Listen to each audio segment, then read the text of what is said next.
কঠিন। আপনারা নিশ্চয়ই খেয়াল করেছেন, আমার বিশ্বাস যে গুম কমিশন যেই প্রতিবেদনটা দিয়েছে, যে ভিডিও ডকুমেন্টারিটা দিয়েছে, আপনারা হয়তো অনেকেই দেখেছেন। আপনাদের ভিতরে কেমন সাফারিংস হয়েছে আমরা সবাই বলতে পারবো না, কিন্তু আমরা এখানে অনেকের সাথে কথা বলেছি।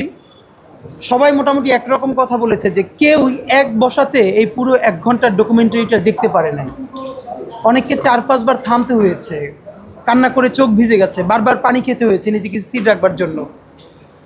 জাবের যেরকম একটু আগে বলছিল, আপনারা দেখেন যে একজন মানুষ, আপনি শুধু এই মানুষটাকে আপনার নিজের বাবা বা নিজের ভাই হিসেবে চিন্তা করেন, যে তাকে কানে কানে বলছে যে আপনাকে তো গাড়ির সামনে ফেলে দেওয়ার কথা বলা হয়েছে, আমি আপনাকে এখন ফেলে দিব, আপনি আমার মাফ করেন।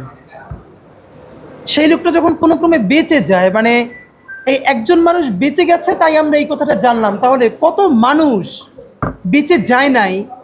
এবং একটু আগে যেটা বলছিল যে এই বুড়িগঙ্গা, শীতলক্ষা কত লাশ যে হজম করেছে, এটা তো একটা মানে গণকবর হয়ে উঠেছিল, আমরা জানতাম না। তো আপনাদের মাধ্যমে শুধু কয়েকটা কথা প্রথমে একটু বলি যে দেখেন, আমি আপনাদের মাধ্যমে আমরা ইনকিলাব মঞ্চের তরফ থেকে গুম কমিশনকে বিশেষ ধন্যবাদ জানাতে চাই।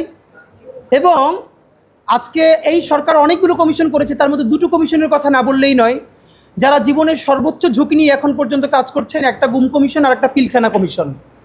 সুতরাং আমরা পিলখানা এবং গুম কমিশন তাদেরকে ধন্যবাদ জানাই। বিশেষ করে আন্তর্জাতিক অপরাধ ট্রাইব্যুনাল যে প্রসিকিউশন টিম আছে, তাদের অনেক সমালোচনা আমরা আপনাদের সামনে করেছি এবং তাদের সীমাবদ্ধতা আছে এটা জেনেও আমরা করেছি।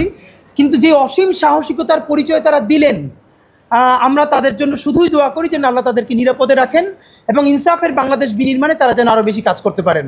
বন্ধুরা, আমরা বলতে চাই যে বাংলাদেশে একটা নতুন ন্যারেটিভ নির্মাণের কেউ কেউ চেষ্টা করছেন।